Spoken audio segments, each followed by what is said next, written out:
नमस्ते, मी कल्पना. आजी नातीच्या किचनमध्ये तुम्हा सर्वांचं स्वागत आणि मनापासून शुभेच्छा. आता गौरी गणपती जवळ आलेले आहेत, त्यासाठी आपण गोडाचे पदार्थ बघितले. भरपूर रेसिपीज आहेत आपल्या गोडाच्या, पण आता तिकडे बघूया. चला, मी आज पातळ पोह्यांचा चिवडा करून दाखवणार आहे.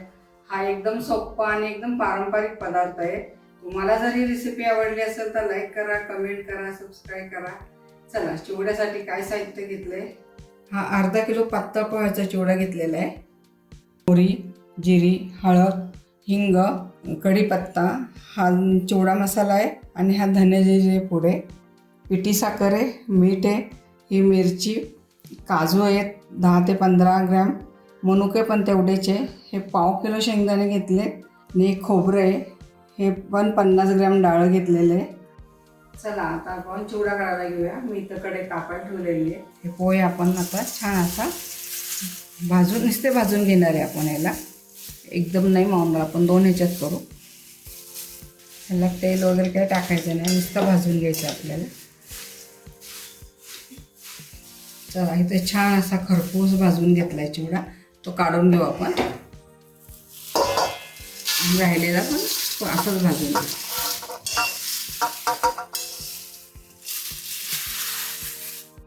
चला, हे दुसरं पण आपलं छान भाजून झालेलं आहे. एका ह्याच्यात मावला नाही म्हणून आपण 2दा भाजून घेतला. आता हा छान भाजला, आपण ह्याच्यामध्ये काढून घेऊ. चिवड्यासाठी आपण कढईमध्ये तेल गरम करायला ठेवू. तेल गरम झालं, आपण पहिले ह्याच्यात शेंगदाणे तळून घेणार आहे. आपले आता शेंगदाणे छान तळून होतात आहे. असा चांगला त्याचा तडतड असा आवाज आला पाहिजे. आवाज येतोय बघा. शेंगदाणे आपले छान तळून झाले त्याच्यात. तर आपण शेंगदाणे काढून घेऊ.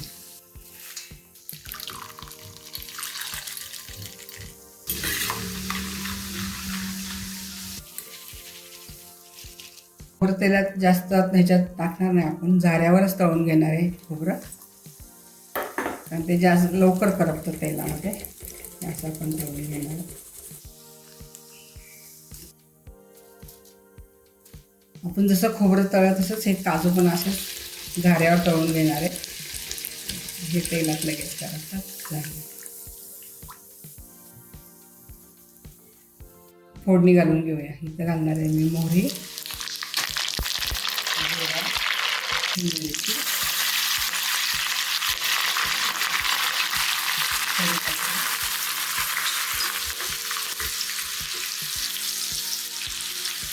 मिरची छान अशी तळून घ्यायची तेलामध्ये. शेवटी हा मी हिंग टाकते. मी मग अशी फोडणी झालेली आहे. आता आपण काय करणार आहे, गॅस बंद करणार आहे, मग मसाले टाकणार आहे. त्याच्यात टाकणार आहे हळद, हा थोडासा चिवडाचा मसाला आहे, हे धने जिरे पुडे आणि मनुके हे आपण असे वरूनच टाकणार आहे. छान अशी खरपूस फोडणी झालेली. आता ही आपण चिवड्यावर टाकणार आहे. बघा किती छान झाला आहे चिवडा. कलर पण चांगला आलेला आहे. चला, हा मिक्स होतोय आता खुसखुशीत कुरकुरीत.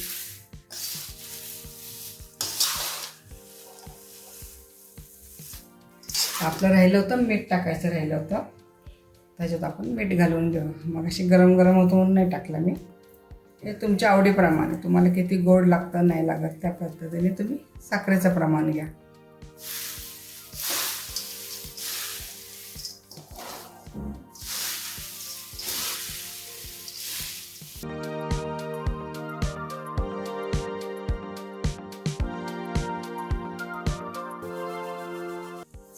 पातळ पोह्याचा चिवडा आपला इथं तयार झाला आहे.